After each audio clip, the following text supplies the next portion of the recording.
सुप्रभात विद्यार्थियों। आपके द्वितीय प्रश्न पत्र की प्रथम इकाई जो है वह एक उपन्यास है प्रेमचंद का और उसका नाम है गबन। उसका हम सामान्य परिचय देखते हैं कि गबन में विशेष क्या है, किस बात का जिक्र किया है, क्या उसकी महत्वपूर्ण विशेषता है, उसमें मुख्य कथानक क्या है और उसके पात्र कौन है। गबन का हम सामान्य परिचय देखते हैं। गबन का मुख्य पात्र जो रमानाथ है उसके चरित्र चित्रण हम एक वीडियो में पढ़ चुके हैं। गबन प्रेमचंद के द्वारा रचित उपन्यास है और यह जो 1931 में प्रकाशित हुआ था। गबन उपन्यास याद रखने योग्य बंधु है, 1931 में प्रकाशित हुआ था। और प्रश्न आ सकता है कि गबन उपन्यास में प्रेमचंद ने मुख्य रूप से किस समस्या का चित्रण किया है। तो इस उपन्यास में मध्यम वर्ग की नारी के आभूषण प्रेम की समस्या का चित्रण है, ये उसका उत्तर है। इस उपन्यास में मध्यम वर्ग की नारी के आभूषण प्रेम की समस्या का चित्रण, आभूषण प्रेम की समस्या यहाँ शुरू से लेकर अंत तक दिखाई गई और उसी आभूषण प्रेम की समस्या के कारण ही कई अन्य समस्याएं पैदा होती। मुख्य पात्र रमानाथ है और उनकी पत्नी चालपा, जो कहानी के सूत्रधार हैं, यानी शुरुआत से लेकर अंत तक की कहानी में बने रहते हैं, या कह सकते हैं हम मुख्य पात्र हैं, या हम कह सकते हैं कि नायक और नायिका है। अब इस उपन्यास में और क्या क्या बातें हैं। इस उपन्यास में मध्यम वर्ग की आकांक्षाओं, पारस्परिक स्पर्धा, विडंबनाओं, नए शिक्षित समाज में व्याप्त अंतर्विरोधी और युगीन समस्याओं के कटु यथार्थ की ओर ध्यान आकर्षित किया गया। ये मध्यम वर्ग है, जो न उच्च वर्ग में आता, जो न निम्न वर्ग, बीच का वर्ग है, जो नौकरी पेशे वाला है। इनकी क्या इच्छाएं हैं, इनमें पारस्परिक स्पर्धा किस प्रकार होती है, यहाँ विडंबनाएं और विसंगतियाँ क्या हैं, समाज में व्याप्त अंत विरोध क्या है और उस युग की क्या समस्याएं हैं, उसका कटु यथार्थ यानी जैसा देखा वैसा वर्णन यहाँ प्रेमचंद ने किया। देखिए, यहाँ मध्यम वर्ग के थोथे अभिमान, उसकी प्रदर्शन प्रियता, झूठा आत्मसम्मान, आडंबर, विश्वास, अंधविश्वास और वास्तविकता से मुंह मोड़ने की प्रवृत्ति का उपन्यास में यथार्थ के धरातल पर अंकन किया गया। और क्या किया गया है इसमें कि मध्यम वर्ग है और वो उच्च वर्ग के समान दिखावा करता है, तो यह थोथा अभिमान उसकी प्रदर्शन प्रियता में आता है। आडंबर, विश्वास, दिखावा करना, आडंबर करना और अंधविश्वास करना, यह इसकी विशेषताएं हैं। भारतीय स्त्रियों की आभूषण प्रियता कितना बड़ा कांड करा सकती है। पहले की ही बात नहीं है, आज भी है। स्त्रियों को आज भी गहने अच्छे लगते हैं और यह आभूषण प्रियता उसके परिवार को छिन्न भिन्न कर देती हैं, या उसके परिणाम बुरे होते हैं, जो यह सब उधार लेके करते हैं। और इसका एक उदाहरण है, यहाँ कितना बड़ा कांड हो जाता है उन आभूषण प्रियता के कारण। उपन्यास का मूल स्वर यही है कि भारतीय स्त्रियों की आभूषण प्रियता। आभूषण प्रिय जालपा का पति रमानाथ अपनी पत्नी की आभूषण धारण करने की इच्छा पूर्ति के लिए सरकारी धन का गबन करता है। ये गबन उपन्यास का नाम ही क्यों पड़ा?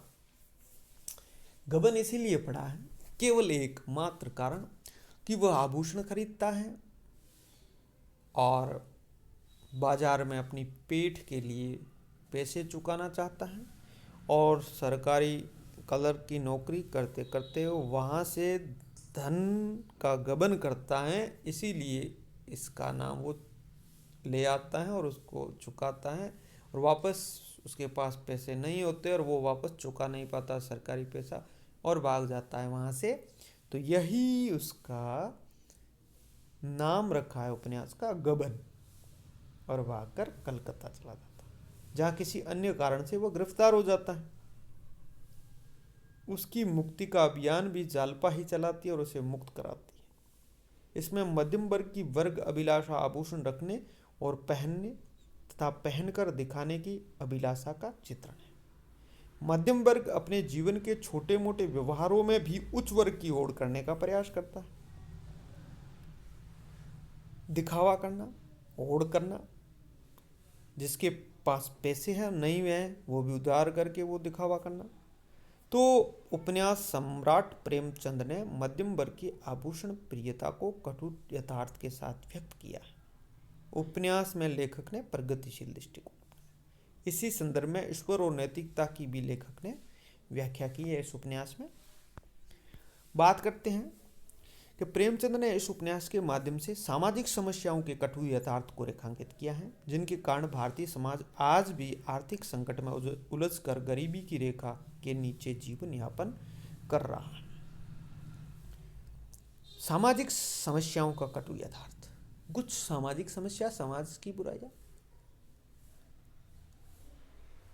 हमारे पास इतना अर्थ नहीं है, हम इतने आर्थिक रूप से अगर मजबूत नहीं हैं तो हमें उतना ही खर्च करना चाहिए, दूसरों को देखकर नहीं करना चाहिए।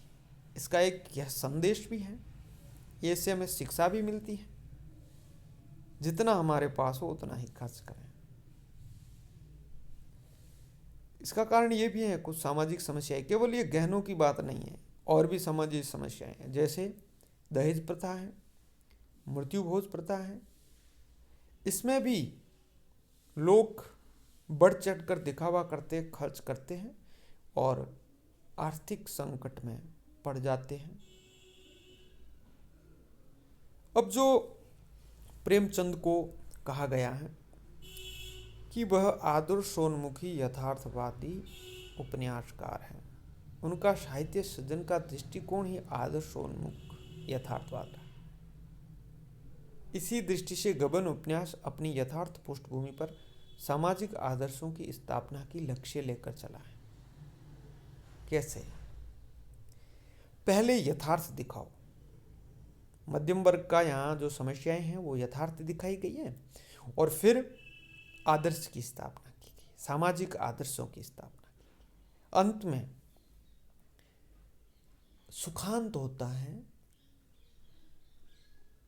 अंत में जो बुरे पात्र हैं उनका हृदय परिवर्तन होता है। वही गहने अब उन्हें जालपा को अच्छे नहीं लगते हैं। रमानाथ का भी हृदय परिवर्तन होता है। इस उपन्यास में भारतीय जनजीवन को यथार्थ की लेखनी से अंकित करने का प्रयास किया। शिव कुमार शर्मा ने कहा है कि उनके उपन्यास भारतीय राष्ट्रीय आंदोलन के सटीक भाष्य हैं। तत्कालीन उत्तरी भारत के सवाक चित्र हैं। इनके पात्र मांसल, सजीव, व्यक्तित्व संपन्न और साधारण मानव है। उनमें उदात्त, अनुदात्त, क्षुद्र, सुंदर, अच्छे और बुरे सभी पहलुओं से विविधतापूर्ण है। तो इसीलिए तो कहते हैं प्रेमचंद उपन्यास सम्राट है। आचार्य द्विवेदी जी ने भी कहा है कि प्रेमचंद शताब्दियों से पददलित, अपमानित और उपेक्षित कृषकों की आवाज थे। वे पर्दे में कैद, पद पद पर लांछित और असहाय नारी के जबरदस्त वकील थे। गरीबों और बेबसों के महत्व के प्रचारक थे। अगर आप उत्तर भारत की समस्त जनता के आचार विचार, भाषा भाव, रहन सहन, आशा आकांक्षा, दुख सुख और सूझबूझ को जानना चाहते हैं तो प्रेमचंद से उत्तम परिचायक आपको नहीं मिल सकता। उत्तर भारत के समस्त जो संस्कृति, सभ्यता है, वह उसका परिचय देने वाले उपन्यास सम्राट, प्रसिद्ध कथाकार, प्रसिद्ध उपन्यासकार प्रेमचंद अपना महत्वपूर्ण स्थान रखते हैं हिंदी साहित्य में। और इनके कई उपन्यास है, जिसमें एक गोदान का भी नाम सुना होगा आपने, जो कि बड़ा प्रसिद्ध उपन्यास है। और यह गबन जो आपके पाठ्यक्रम में है, यह भी हमें कई संदेश एक साथ देता है और उसी आदर्शोन्मुखी यथार्थवाद पर खरा उतरता है यह उपन्यास। और इसका उद्देश्य, हम जब इसके तत्वों की बात करते हैं उपन्यास के, कथानक या कथा वस्तु, पात्र और चरित्र चित्रण, देश काल और वातावरण, भाषा शैली, उद्देश्य, कथोपकथन या संवाद, इन सभी तत्वों के आधार पर हम कह सकते हैं कि प्रेमचंद का यह उपन्यास गबन एक कालजयी कृति है, कालजयी रचना है। तभी तो काफ़ी यूनिवर्सिटियों के जो विश्वविद्यालय हैं उनके पाठ्यक्रम में यह सम्मिलित है और ये हमें संदेश देते हैं हम इसे कितना सीखते हैं, हमें इसे सीखना चाहिए।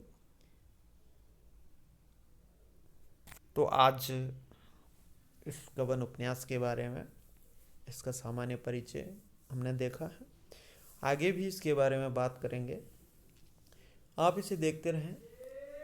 यूट्यूब चैनल जो है हिंदी साहित्य स्नातक JNVU, इसको भी सब्सक्राइब करें।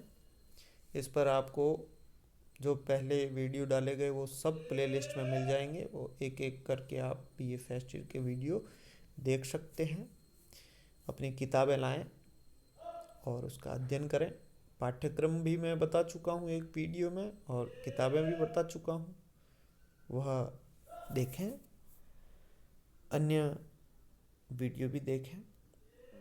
आज इतना ही, धन्यवाद।